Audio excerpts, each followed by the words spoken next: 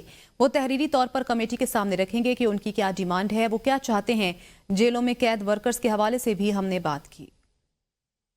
آج ایک اچھے ماحول میں گفتگو ہوئی ہے اور ان کے ممبرز آج آپ کو پورے نہیں تھے، جس کی وجہ یہ تھی کہ ان کے یہ ہنگامی طور پہ اسپیکر صاحب نے پہلے میٹنگ بلائی تھی۔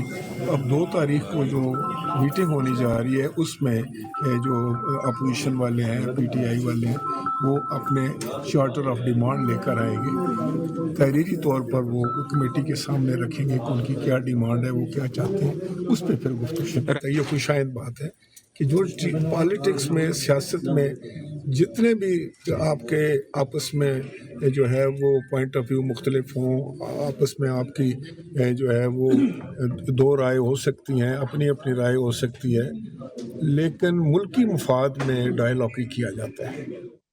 علامہ راجہ ناصر عباس کا کہنا ہے ملک کی خاطر تلخیاں بھلا کر درمیانی راستہ نکالنا ہوگا۔ مذاکراتی ٹیم کی مسلسل بانی پی ٹی آئی سے ملاقاتیں کرائی جائیں۔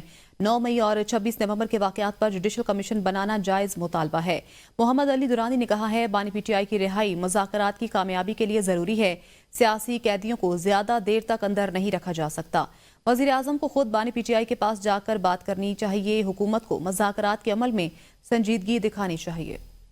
حکومت کو فوری طور پہ جو قیدی ہیں، جو سیاسی قیدی ہیں، ان کو رہا کرنا چاہیے، اور بالخصوص جو قیادت ہے، مطلب عمران خان صاحب کو، حکومت کو رہا کرنا، کسی کو ECL پہ ڈال دیں، کچھ بھی کر دیں، لیکن یہ ہے رہا کر کے، اور جو لیول ہے میٹنگ کا اس کو PDM نہ بنایا جائے بلکہ اس کو حکومت سے مذاکرات رکھے جائیں۔ پاکستان بہت حساس جگہ پر واقع ہے اور اطراف میں بہت بڑی تبدیلیاں آ رہی ہیں۔ عمران خان صاحب نے واقعاً وطن دوستی کا ثبوت دیا اور پاکستان کے عوام سے محبت کا ثبوت دیا۔ ان تمام کے تمام حوادث کے باوجود جو کچھ ہوا آپ کے سامنے ہے، جو 26 نومبر کو ہوا، انہوں نے مذاکرات کی ایک کمیٹی بنائی تاکہ مذاکرات کیے جائیں۔ حالانکہ یہ کام حکومت کو کرنا چاہیے تھا۔ پی ٹی آئی رہنما رؤف حسن کا کہنا ہے کہ مذاکرات کے حوالے سے اسٹیبلشمنٹ کو بھی آن بورڈ لینا ہے کیونکہ اختیار ان کے پاس ہے۔ بانی پی ٹی آئی کی رہائی کے بغیر ملک میں سیاسی استحکام ممکن نہیں۔ سول نافرمانی کی تحریک پچھلے اتوار سے شروع ہو چکی۔ صاحبزادہ حامد رضا نے کہا ہے مذاکرات میں ہم کسی ڈیل کے نتیجے میں کیسز ختم کرنے کا مطالبہ نہیں کر رہے، بانی پی ٹی آئی سے ملاقات کا مطالبہ کیا، حکومت نے ہمارے موقف کی حمایت کی۔ آج ہم نے تمام اسیران کی رہائی کا مطالبہ حکومت کے سامنے رکھا۔ 9 مئی واقعات پر جوڈیشل کمیشن سے متعلق حکومت کو کوئی مسئلہ نہیں ہونا چاہیے۔ یہ جو لوگ بیچ میں ایک کیا کہنا چاہیے کہ ایک پلیٹ فارم جن کا ہم استعمال کر رہے ہیں، وہ حکومت وقت کا کہہ لیجئے یا اسپیکر صاحب کا پلیٹ فارم کہہ لیجئے، یہ پلیٹ فارم جو ہے یہ ان کی اجازت سے استعمال ہو رہا ہے۔ شاید وہ ڈائریکٹلی جو ہے وہ مذاکرات کا حصہ نہیں بننا چاہتے تھے، اس لیے انہوں نے ایک اپنا یہ ایک پلیٹ فارم جو ہے وہ کریٹ کیا ہے۔ رانا ثنا صاحب کی 3-4 دن پہلے کی سٹیٹمنٹ بھی آپ نے دیکھی ہوگی، جس میں انہوں نے کہا تھا کہ ہم اسٹیبلشمنٹ کو آن بورڈ لیں گے۔ اسٹیبلشمنٹ کو آن بورڈ لینا ہے کیونکہ انہی کے پاس طاقت ہے اور انہوں نے ہی مسائل کا حل نکالنا ہے۔ ہم نے ڈیمانڈ کی کہ اس بنیاد کے اوپر عمران خان صاحب سے کمیٹی کو ملنے کی اجازت دی جائے۔ حکومت نے پرنسپلی ہمارے اس موقف کے ساتھ اتفاق کی۔ 9 مئی کے جوڈیشل کمیشن کے حوالہ سے اور ہمارے اسیر قیدی ہیں ان کے حوالے سے ہم نے تمام چیز سامنے رکھی۔ جوڈیشل کمیشن کے اوپر تو حکومت کو کوئی مسئلہ نہیں ہونا چاہیے، نہ 9 مئی کے اور نہ ہی 26 نومبر کے اوپر۔ وزیر اعلیٰ پنجاب مریم نواز نے کہا ہے کہ سیاسی مخالفت کی وجہ سے مجھے کردار کشی کا سامنا کرنا پڑا۔ اتنی مضبوط ہو گئی ہوں کہ نعرہ لگاؤ یا گالی دو، مجھے کوئی فرق نہیں پڑتا۔ اپنے بچے آرام سے بیٹھے ہوئے ہیں اور دوسروں کے بچے جیلوں میں رل رہے ہیں۔ کوئی آپ کو گالی دینا اور کسی کی پگڑیاں اچھالنا سکھائے تو وہ آپ کا ہمدرد نہیں۔ اسکالرشپ کا فیصلہ پچھلی حکومت نے کیوں نہیں کیا؟ یہ آپ کا پیسہ تھا جو آپ کے پاس آ گیا ہے۔ بہت جلد لیپ ٹاپ بھی آپ کے پاس لے کر آ رہی ہوں۔ اپنے بچے آرام سے بیٹھے، لوگوں کے بچے جیلوں میں رل رہے ہوتے ہیں۔ یہ مستقبل میں آپ کے لیے بالکل نہیں چاہتی، نہ یہ مستقبل کا یہ راستہ آپ نے اپنے لیے چننا ہے۔ گالی دینا، بدتمیزی کرنا، گریبان پکڑ لینا، بڑے چھوٹے کا لحاظ نہ کرنا، یہ ہمارے ایتھکس نہیں ہیں۔ کوئی آپ کو گالی گلوچ سکھائے، اگر آپ کو کوئی الزام لگانا، پگڑیاں اچھالنا سکھائے تو وہ آپ کا ہمدرد نہیں ہے۔ جنہوں نے مجھے اس آگ کی بھٹی میں سے گزارا کہ اب میرے پہ کوئی چیز اثر نہیں کرتی، مجھے گالی دے دو مجھ پہ اثر نہیں کرتا، میرے سامنے کھڑے ہو کے نعرہ لگا دو مجھ پہ اثر نہیں کرتا۔ میں نے جیلیں بھی برداشت کر لی، کورٹس میں دھکے بھی کھائے، اور 4-5 سال کوئی چھوٹا عرصہ نہیں ہوتا، کیونکہ یہ آپ کا حق تھا جو آپ کو ملا۔ یہ حق آپ سر اٹھا کے لو، سر فخر سے بلند کر کے لو، یہ آپ ہی کا پیسہ ہے جو آپ کے پاس کیا ہے۔ صرف اسکالرشپس نہیں، بہت جلدی میں آپ کے پاس لیپ ٹاپس بھی لے کر آ رہی ہوں۔ پیپلز پارٹی اور مسلم لیگ نون میں پاور شیئرنگ معاہدہ ہوا۔ تحریری معاہدے پر تاحال عمل نہیں ہو رہا، صرف کمیٹی کھیلا جا رہا ہے۔ گورنر پنجاب سردار سلیم حیدر کہتے ہیں پیپلز پارٹی اتحادی حکومت کو چلانا چاہتی ہے، نون لیگ کو سوچنا چاہیے، ان کے پاس اور کوئی آپشن نہیں۔ ہمیشہ پیپلز پارٹی کو رگڑا لگا، اس دفعہ سسٹم غیر مستحکم ہوا تو زیادہ نقصان مسلم لیگ نون کا ہوگا۔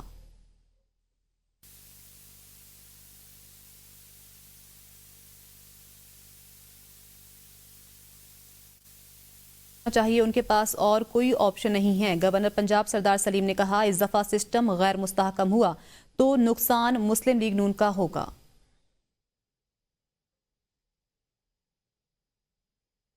وزیر اعلیٰ سندھ سید مراد علی شاہ کی پی ٹی آئی قیادت پر تنقید، کہا پی ٹی آئی نے ایک آدمی کے لیے ساری چیزیں داؤ پر لگائیں۔ وزیر اعلیٰ سندھ سید مراد علی شاہ نے کہا کہ 9 مئی کے بعد 26 نومبر کو اسلام آباد میں حالات خراب کیے گئے۔ وزیر اعلیٰ سندھ نے کہا کچے کے علاقے میں ماضی سے حالات بہتر ہیں، کچے میں اسکول ہسپتال پر بھی کام جاری ہے۔ سندھ میں پانی کے منصوبے پر آئین پر عمل ہوگا۔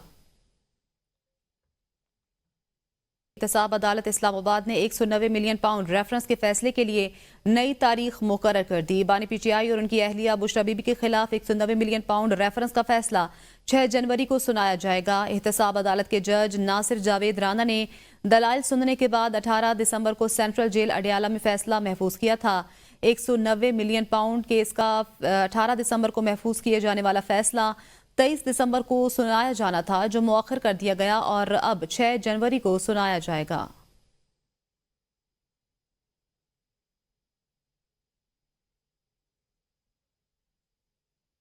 پارلیمان کی سب سے بڑی کمیٹی فنکشنل ہونے کا امکان، پبلک اکاؤنٹس کمیٹی کا پہلا اجلاس 26 دسمبر کو طلب کر لیا گیا۔ اجلاس میں پبلک اکاؤنٹس کمیٹی کے عبوری چیئرمین کا تقرری متوقع ہے۔ پبلک اکاؤنٹس کمیٹی کا اجلاس طویل عرصے سے چیئرمین کی عدم تعیناتی پر نہیں ہو سکا۔ پبلک اکاؤنٹس کمیٹی تمام وزارتوں ڈویژن سے متعلق مالی امور دیکھتی ہے۔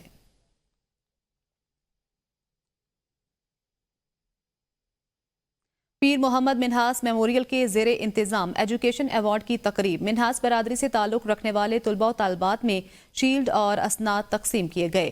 گجراوالا میں ہونے والی تقریب میں 70% سے زیادہ نمبر حاصل کرنے والے میٹرک، انٹرمیڈیٹ، گریجویشن اور پوسٹ گریجویشن طلباء و طالبات کو اعزازی شیلڈ، نقد انعامات اور تعریفی اسناد سے نوازا گیا. تقریب میں سی ای او منہاس پائپ خلیل منہاس، ڈائریکٹر خالد محمود منہاس پائپ نے شرکت کی. مہمان خصوصی مس خولا قیوم عصمت خلیل نے طلباء کے روشن مستقبل کے حوالے سے تجاویز دیں اور نیک خواہشات کا اظہار کیا. نیوز اسٹوڈیو سے فی الوقت اتنا ہی. دیکھتے رہیے ABN نیوز.